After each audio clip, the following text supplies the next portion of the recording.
வணக்கம். வாங்க இன்னைக்கு நம்ம ரோஜஸ் கலெக்ஷன்ல செய்ய போற ரெசிபி இட்லி பொடி. நம்ம வீட்டுல சட்னி சாம்பார் செய்யாத நேரத்துல இட்லி பொடி இருந்தா போதும், அதை வச்சு சாப்பிட்டுடலாம். சூப்பரா இருக்கும் டேஸ்ட். வாங்க வீடியோக்குள்ள போலாம். இன்னைக்கு நம்ம சேனல்ல வரப்போற டிப்ஸ் நம்ம இட்லி பொடிக்கு பெருங்காயத்தை எண்ணெயில் வதக்கிட்டு அதுக்கப்புறம் வரமிளகாய் வறுத்து எடுத்தோம்னா டேஸ்ட் நல்லா இருக்கும். இப்ப நம்ம இட்லி பொடிக்கு நல்லா வறுத்துக்கலாம். அதுக்கு கடாயை காய வச்சிருக்கேன்.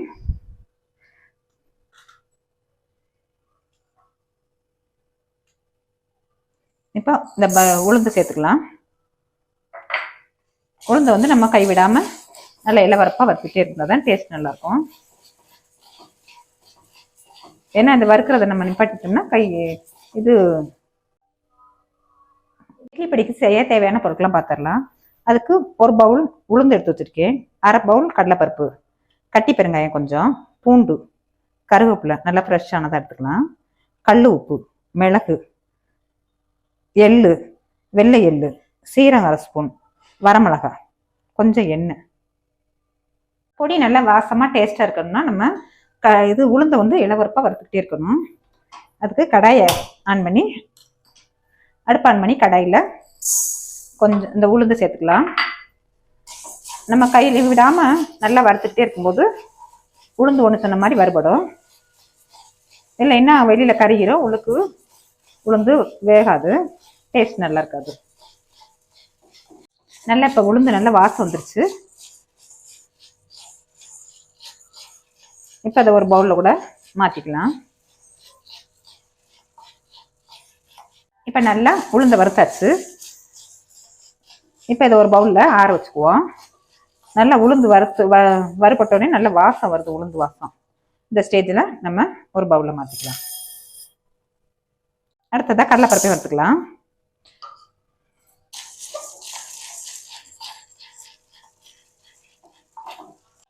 இப்போ நல்லா கடலைப்பருப்பு வறுபட்டுருச்சு. இப்போ இதையும் உளுந்தோட மாற்றிக்கலாம். ஒரு ஸ்பூன் வெள்ளை எள்ளு சேர்த்துக்கலாம். இது வெடிக்கும் வெள்ளு, கொஞ்சம் லைட்டாக இளவரப்பாக வறுத்துக்கலாம். அடுத்து கொஞ்சம் சின்ன வச்சு இல்லை வெடிக்கிறது பண்ணால் கூட ஒரு மூடி கூட போட்டுக்கலாம். இப்போ இந்த எள்ளையும் வறுத்து வச்சுருக்க கடலைப்பருப்பு உளுந்தோட சேர்த்து அடுத்ததான் மிளகு, சீரகத்தையும் சேர்த்துக்கலாம். இப்போ மிளகு சீரகம் நல்லா பொரிஞ்சிருச்சு. இப்போ இதையும் அதில் சேர்த்துக்கலாம். அடுத்ததாக கருவேப்பிலை சேர்த்து வறுத்துக்கலாம்.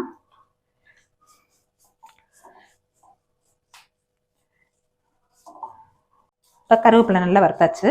இப்போ இது ஒரு பிளேட்டில் மாற்றிக்கலாம். கருவேப்பிலை நல்லா வறுத்துருக்கான்னு பார்க்குறதுக்கு இப்படி வறுத்து பார்த்தா நல்லா உடையணும் கருவேப்பிலை. இப்போ சரியான பதத்தில் இருக்குது. இப்போ இதை ஒரு பிளேட்டுக்கு மாற்றிக்கலாம். பூண்டு அதையும் நல்லா வறுத்துக்கலாம். பூண்டையும் இந்த கருவேப்பிலையோட சேர்த்து இந்த பிளேட்டில் மாற்றிக்கலாம். அடுத்ததாக கொஞ்சமாக எண்ணெய், ஒரு சின்ன ஸ்பூன் டு ஒரு ஸ்பூன், இதில் கட்டி பெருங்காயத்தை பொரிச்சு எடுத்துக்கலாம். பெருங்காயத்தை இதில் சேர்த்துக்கலாம். வரமிளகாயை சேர்த்து வறுத்துக்கலாம்.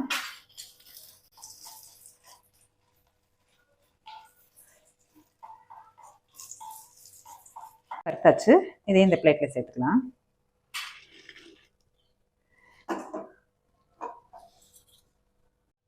கடைசியாக கல் உப்பு, இதையும் நல்லா வறுத்துக்கலாம்.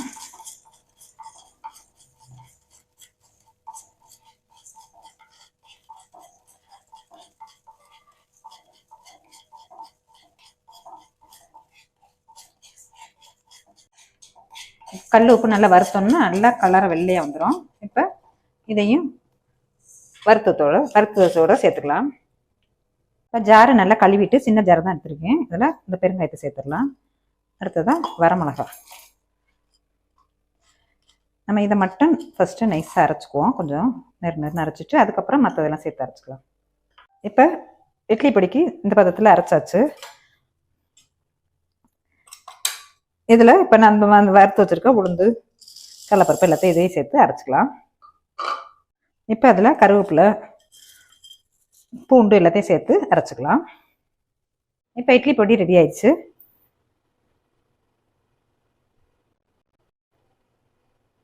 இப்போ நம்ம அடுத்து செய்ய போகிறது கருவேப்பிலை பொடி தான் செய்ய போகிறோம். கருவேப்பிலை உடம்புக்கு ரொம்பவே நல்லது. இப்போ இந்த பொடியை வந்து நம்ம இட்லி தோசை கூட இல்லாமல் டெய்லி சாதத்தில் ஒரு ஸ்பூன் போட்டு சாப்பிட்டோம்னா ரொம்ப ஹெல்த்தியானது. கருவேப்பிலை பொடி செய்யறதுக்கு தேவையான பொருட்கள்லாம் பார்த்துடலாம். அதுக்கு நல்லா ஃப்ரெஷ்ஷான கருவேப்பிலை உருகி எடுத்து வச்சிருக்கு. கருப்பு உளுந்து ஒரு பவுல், வரமிளகா, கடலைப்பருப்பு அரை பவுல், சீரகம், மிளகு, கல் உப்பு, பெருங்காயம், கட்டி பெருங்காயம், கருப்பு எள்ளு, கொஞ்சம் எண்ணெய். கருப்பு உளுந்து உடம்புக்கு ரொம்பவே நல்லது, அதனால கருப்பு உளுந்து எடுத்துருக்கு கருவேப்பிலை பொடிக்கு.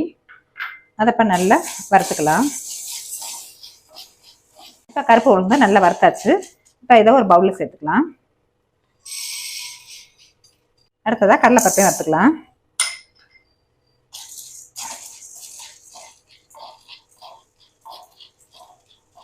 இப்போ கடலைப்பருப்பையும் நல்லா வறுத்தாச்சு. இப்போ இதையும் பவுலில் சேர்த்துக்கலாம்.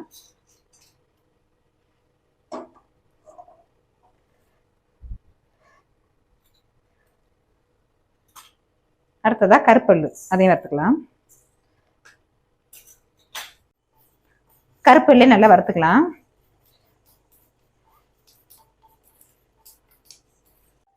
இப்போ கருப்பெள்ளே நல்லா வறுத்தாச்சு. இதையும் பவுலில் சேர்த்துக்கலாம். நல்லா ஆறட்டும்.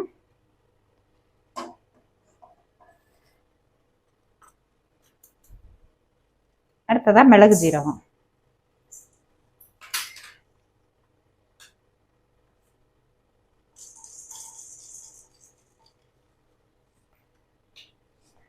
ஜீரகம் நல்லா வறுத்தாச்சு. இதையும் சேர்த்துக்கலாம். அடுத்ததாக கல் உப்பு,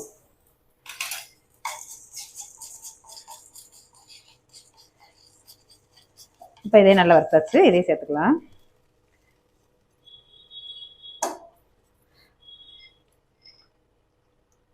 கொஞ்சம் ஒரு அரை ஸ்பூன் எண்ணெய் சேர்த்து இந்த கட்டி பெருங்காயத்தை வறுத்துக்கலாம்.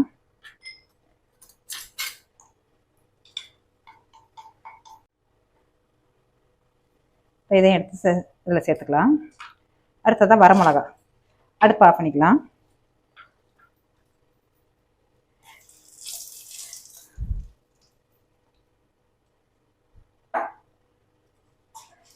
இப்போ வரமிளகாயும் நல்லா வறுத்தாச்சு. இப்போ இதை பவுலில் சேர்த்துக்கலாம். கடைசியாக நல்லா ஃப்ரெஷ்ஷான கருவேப்பிலை எடுத்துருக்கேன், அதையும் சேர்த்துக்கலாம்.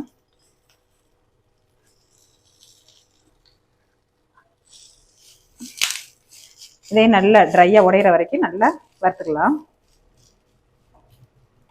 இப்போ கருவேப்பிலையும் நல்லா வறுத்தாச்சு. இப்போ இதை ஒரு ஜாருக்கு மாற்றிக்கலாம்.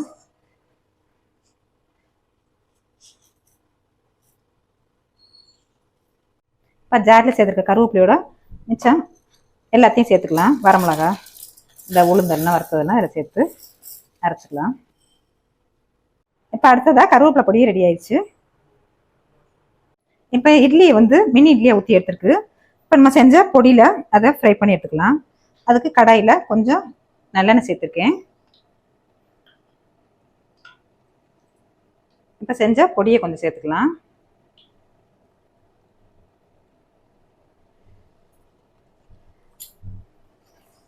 நல்லா இதில் கலக்கிட்டு இப்போ நம்ம செஞ்சு வச்சுருக்க இட்லியும் இதில் சேர்த்துக்கலாம்.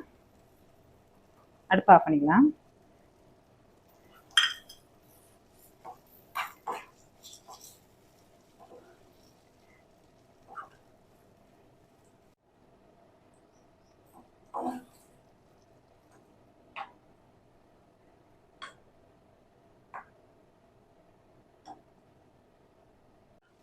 இப்போ இட்லியை நல்லா ஃப்ரை பண்ணியாச்சு. இப்போ இதை ஒரு பிளேட்டுக்கு மாற்றிக்கலாம்.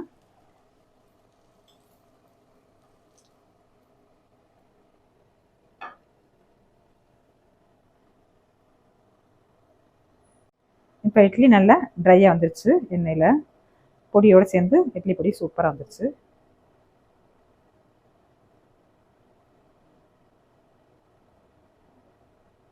அடுத்ததாக கருவேப்பிலை பொடியிலையும் கொஞ்சமாக ஃப்ரை பண்ணிக்கலாம். கொஞ்சம் அதுக்கு நல்லெண்ணெய் சேர்த்துருக்கேன்.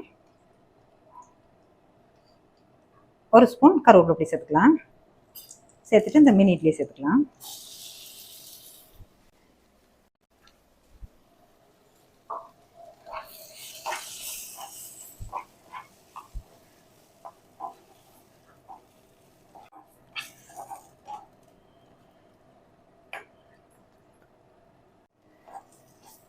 இப்போ கருவேப்பிலை பொடியிலையும் இட்லியில் நல்லா ஃப்ரை ஆயிடுச்சு. இப்போ இது ஒரு பிளேட்டுக்கு மாற்றிக்கலாம். அடுப்பு ஆஃப் பண்ணிட்டு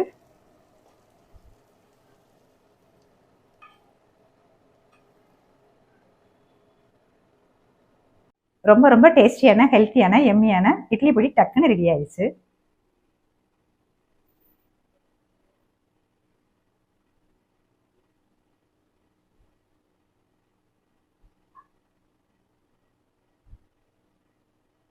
இன்னைக்கு செஞ்ச இட்லி பொடி பிடிச்சிருந்துச்சுல, சப்ஸ்கிரைப் பண்ணுங்க, லைக் பண்ணுங்க, ஃப்ரெண்ட்ஸ் அண்ட் ஃபேமிலிக்கு ஷேர் பண்ணுங்க. தேங்க்யூ ஃபார் வாட்சிங்.